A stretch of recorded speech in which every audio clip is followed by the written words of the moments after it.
Are you looking for more out of your life? Do you need ideas on how to start new businesses and how to move forward in your own personal life? Well, guess what? You have come to the right radio show. At You Can Overcome Anything podcast show, you will learn and hear from many people from all walks of life who are sharing their challenges, their stories, the habits, and the mind shifts they had to overcome to become who they are today. On top, you will get a chance to connect and see how you can overcome anything by networking and learning about your next move through this radio show. I present to you our great speakers at You Can Overcome Anything podcast show with your host, Cesar Espino.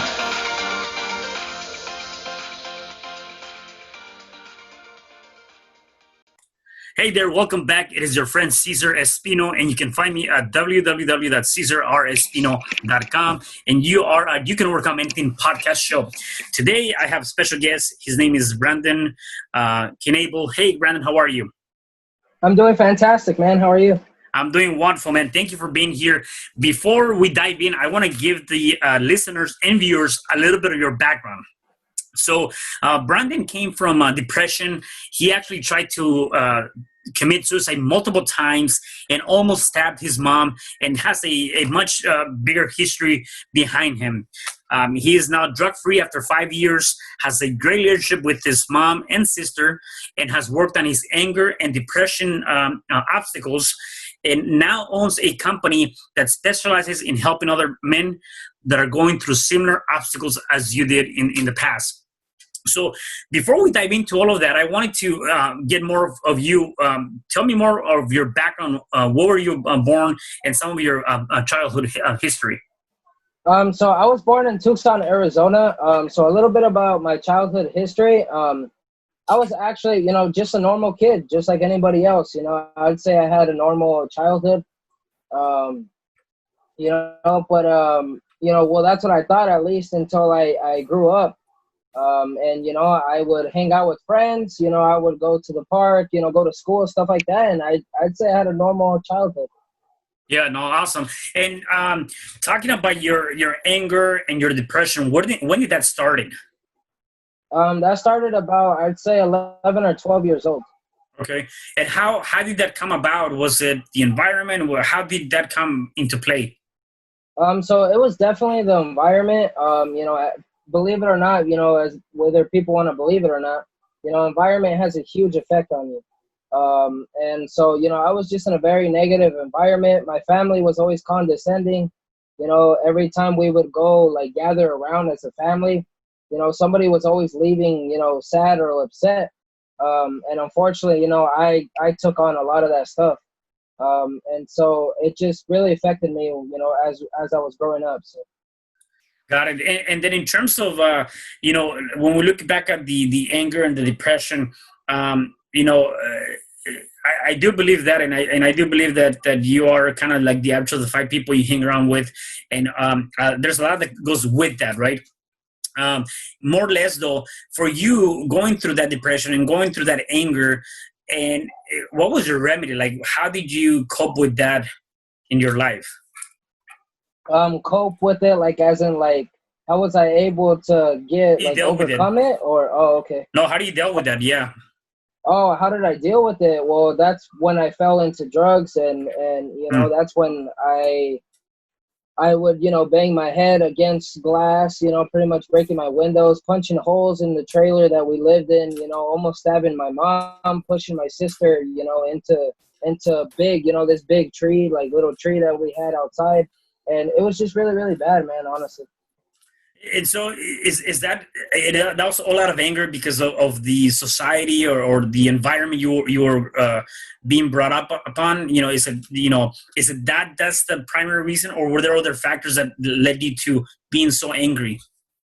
It was just the environment, man, because not only that, when you mix it in with people that you truly would die for, that you just absolutely care about, including family, and then your own family, hates you and they see you negatively, and they're always talking trash, it affects you very, very bad. And especially, you know, when you're younger, you know, you can't comprehend what's happening like an adult would, you know, Right. and so it really affects you, especially during those years where you're growing, you know. So it really just put a bad implant in my mind. So Yeah.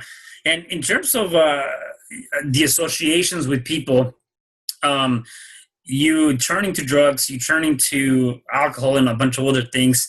What was that to feel accepted? Was it an acceptance kind of aspect? Was it retaliation? What was the means of you turning to that? I mean, acceptance, you know, I would say that I never really cared for acceptance. It was more so like, not only was I hanging out with the wrong crowd, but it was more like the pain was so like drastic. It was so huge that I just needed something to numb it, you know, because like, Mm, especially if you've gone through depression, or, you know, where you just feel really, really alone, like it's almost like you have a hole in your heart.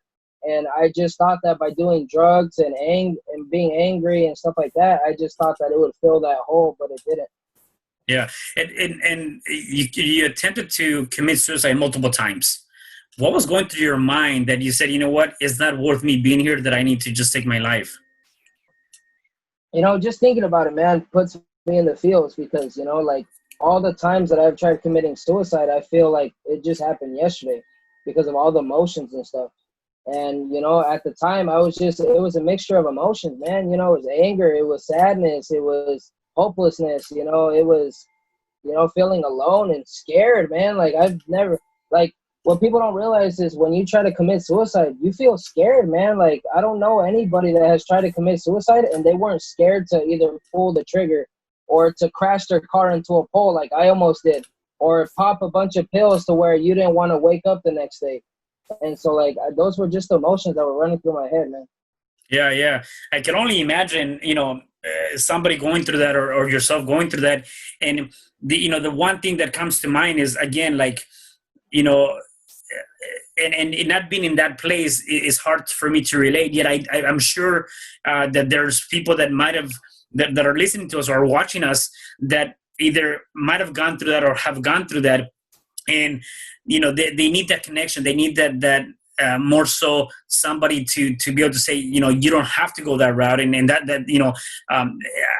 my whole aspect to this is, how is it that at which level does your mind go to, that it says enough is enough, and either take your life or you need to do something about it, right? And so for you, uh, try to do this multiple times, obviously, and luckily you didn't follow through, which is awesome. And then you were still dealing with the depression and that anger where you almost stabbed your mom, right? So tell me more about that. So, you know what, I mean, you know, that was pretty much like the straw that broke the camel's back, man. You know, like I just was so pent up of anger, because you know what the listeners, especially if they're listening, they might not understand, you know, but like people don't just snap, right? That's not how it works. It's built up tension or anger or sadness or whatever it may be. And so keep in mind that this, you know, was over a span of 5 to 10 years. And so finally one day I just snapped, and like, you know, I grabbed the knife, and my mom was close to me. I was like, if you literally like just even move a muscle, like I will either end your life or end mine. And you know, it was a really, really bad place I was in, man. Yeah, and what was it that got you out of that? I mean, obviously, definitely you come from a very uh, anger, very depressional background. What is the one thing that you said, you know what, that was a strong draw, and you're like, that's it, I'm done, I'm not doing this anymore. So what do you have to do to start making those changes in your life? I knew I needed to get out, man. I knew I needed to get out Mm, because, you know, I may have been young, but I understood that, you know, being around these people affected me a certain way, and other people, you know, affected me in a either better or worse way. And so I just knew that, like, my mind just kept telling me, get out, get out, get out, or you will not see another day. And a lot of people are like that, you know, where they're in an environment where, you know, it's fight or flight always all the time, and that's not a healthy way to live, you know. Right. What is your opinion about that? I mean, I know you talk about a lot of the environment, the people you hang around with. What is your opinion about associating yourself with what a lot of people consider to be the average five? What can that do to you as a person? That can completely change your life. And I'm a spit, I don't know if spitting image would be the perfect word, but like I'm like a perfect example of, the people you hang around with is how your life is going to be. Because believe it or not, it impacts you a lot because you're hanging out with these people, you're talking to these people, you're always associating yourself with these people. So, if you hang around people that are drug addicts, I'm not saying that you're gonna be a drug addict, but what are your chances that you are? Like it's almost like 95%, because you're just around that environment so much. And same thing where if you're always hanging around with people that are successful, trying to do better in life, stuff like that, eventually you're gonna pick up those habits as well. So it's Right. very important. Yeah. And so you decided to you decided to get out. What did you go after you got out of your house with your mom? So luckily, my father, we weren't living with him at a time, but luckily, he kept trying to get in contact with us after so many years, and finally, he got a hold of us, and I explained the situation, and he was living in a different state at the time, and so luckily he agreed to let me move in with him, and that's when everything started to change. So, Got it, got it. And so in terms of that, how old were you when you made that move? it's probably 13, 13. So 13 when you move out of your mom and you went to move with your dad. I think so. Yes, about there. Yeah. Okay, got you. So you've worked on yourself for the last 5 years, right? More or Correct. less. Is that okay? And what were some of the things you did? Obviously, again, dealing with what you were dealing with is not an easy thing, right? And you had to make some radical changes. Which one was you move out of your mom's to go live with your dad? What other radical changes did you have to do to get you in that state of mind that you are now? And I know it has been a work in progress, and there's a lot of things you did through that. I think, though, that's of great value for the people that are listening, the people that are watching, because if they are going through depression, if they are dealing with anger issues, if they are dealing with suicidal thoughts, the things that you're gonna share with us can definitely change their aspect, right? So, what things do you do? So as you mentioned, environment is very, very huge. So that's one key that I definitely recommend your listeners to do. If you're trying to make a radical change, environment. It doesn't matter if it's your mother, it doesn't matter if it's your girlfriend, whatever. If you want to make a radical change, I'm sorry, but it's either you or them. That's what it comes down to at the end of the day. And so on top of that, it's also a huge mindset thing because oh yeah, this fancy word about mindset and this and that, but like believe it or not, your mindset is what dictates how you view the world, what you eat, how you look, how you want to look. And so by changing your mindset, you're pretty much changing your view on the world. And so if you're in a negative environment, you're always depressed, you feel hopelessness. What's the difference between the people that are super happy? It's all a change of mindset. You change your mindset, you change the world. And so, it's definitely a huge process. And I'd say the environment one is easy to do. The mindset one it takes time. It takes time. But by building habits, doing it every day, eventually you'll get there. And I'm a perfect example of that. So. What are some habits that you've changed? So first, the people I was hanging out with, the videos I was listening to, the music I was listening to, the books I would read, the stuff I would listen to on the radio, the people I would talk to, the opinions that I would actually consider, just stuff like that. And so that's just helped me a lot because, when you're listening to whatever it is, your mind doesn't know between whether that's true or not, and whether they're talking about them or whether you're talking about you. The mind doesn't know any better. So if you're listening to, oh, I'm not worthy, life sucks, life is hopeless, then eventually you're gonna start thinking that too, and you're gonna start rewiring your brain to think that as well. Versus where if you listen to somebody like Tony Robbins, which is awesome, I'm sure you heard of him, Mm-hmm. you know eventually you're going to rewire your brain to think those happy things and to think those positive thoughts. So Got it, got it. And so that's a good way to program the mind. That's one of many things you can do to continue to work on the mind and just change that mindset. What other things have you done or are you doing to reprogram your mind? to reprogram my mind. So I'm taking I was taking a NLP class. Hmm. So neuro linguistic programming, which is pretty much like the words you say, the techniques that you'd be using, like, your high pitched voice or low pitched voice. And you would essentially just be reprogramming. And believe it or not, by reprogramming your subconscious mind, you could literally, say, for example, if you have a cigarette addiction, you could literally kick it like that just by reprogramming your subconscious mind. And so by studying that, not only am I also helping myself, but I'm also able to I'm also able to impact more people as well. The people that I talk to and also the people that I help. So Yeah.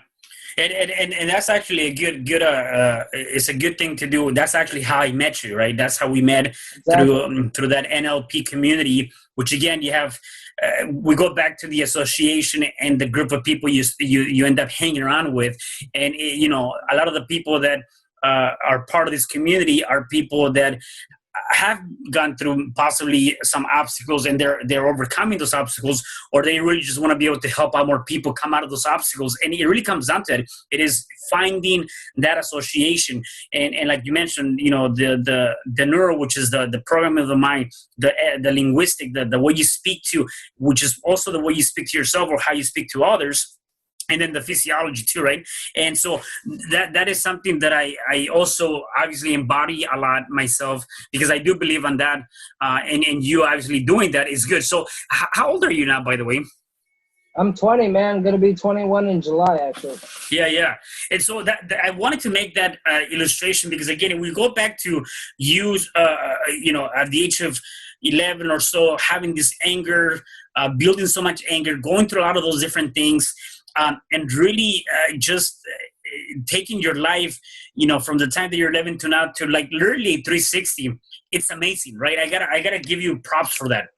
And Thank you, for the man. people that are listening to us and are watching this, is again, you can definitely change that habits. You can change your direction, if you really want to work on it, and you set your mind into it. And you, Brandon, are definitely an example of that, right? And so the other thing that I want to talk about, which is I think is amazing, is now you started your own company. You have your own company, which you're specializing in helping other men that might have gone or are going through the same things as you are. So let's talk about that for a second. Okay. And so, yeah, man, like, this might be a little controversial statement, and I apologize, but I truly believe this, right? And so, with men, I'm sorry, but they need the most help. As bad as that might sound, the women are probably freaking out right now. I'm sorry, but I don't really care. That's where I'm at right now because, you know, think about it. With women, what do they get? They get support groups. If a woman were to go outside, yell she needs help, how many people would come to help her? If a guy, he falls down or something or whatever happens, not always, but most of the time, who's going to go help him? Nobody. They're going to be like, hey, get up, dust yourself off, you'll be fine. And like, we take that same train of thought and then say, for example, somebody's going through drugs or alcohol addiction or, abuse or whatever it is. Well, the way we look at men is like, okay, just dust it off. You're a man, like, like man up. And sorry, but that's such a toxic view of society. And that's what we're trying to combat, and that's why I'm targeting, not targeting, but like, that's why I work specifically with men because I'm trying to help them, like, I'm trying to help them with the community, and help them understand, like, hey, there are people out there that feel the same way you do, and that understanding of like, we understand you need help and we're here to help you, and especially since I personally gone through it, now I could literally take you from where you are to overcoming this. And then, if you can overcome depression, imagine what else you can achieve, because I'd say that's ridiculously huge. If you can overcome depression, you can achieve whatever you want, and I truly believe it. Yeah. And so the way you work with men, is it a one-on-one basis? Is it a program? What is the foundation of that? So right now, I actually I released the ebook. So it was just kind of like a more like a workbook type style to where, you could take actionable steps right away. I personally was never a huge fan of this, lovey-dovey hype type of stuff where it's just a bunch of useless information. Like, I'm sorry, but if I'm going through depression or something dramatic like that, I want to be able to take steps like tomorrow. And so that's what I did. And then right now I'm currently trying to build out, like my foundation and my community to where we can help, one-on-one coaching, or even group coaching, kind of like we were doing in NLP class. And studies have actually shown that, group coaching and one-on-one coaching is way more effective, than like trying to go to therapy or like whatever it is, and so that's essentially what I'm trying to do, man. So. Yeah, that's awesome. And I'm still very interested on a lot of things. Number one, you're just 20. You're definitely coming out of a dark place into what seems to be now a very positive, prosperous, aspect of your life. Um, what do you do on a day-to-day basis? It has to be something, I would assume, right? Are there any, Tony Robbins talks about them as rituals, right? So what are some of the things that you do on a day-to-day basis to put you in that positive state of mind? As weird as it sounds, man, like, I personally don't like to lie, or like make things up. So I'll be honest, with you and the listeners, I really don't do anything, man. Like, I might watch like specific videos or something like that, but I won't listen to reaffirmations. I won't say reaffirmations. Like, it might work for other people. It does not work for me, and so, if you're in a state right now where you're trying to change or try to do a habit, don't feel bad if it doesn't work for you. Like, just try something else. You know, like, reaffirmations might not work for me, but watching specific videos does. So you just gotta find what really works for you. And me, I really don't have rituals. I just, I'm like so locked into that state now, and the people I hang out with, and I know that they're the people that I want to stick with because they have helped me. Because just like I said, the five people we hang out with, and so like I I mean, once you get there, it's really hard to come down now. So Yeah, and how do you find these people? How do you find the group of people, to be able to hang around with them? you gotta do things, man. Like, I won't lie and act like like I saw them at a networking event. And, like, now we're brothers. Like, no, I've known these guys since I was in elementary. But there's also been other people that have come in and out of my life that I have met.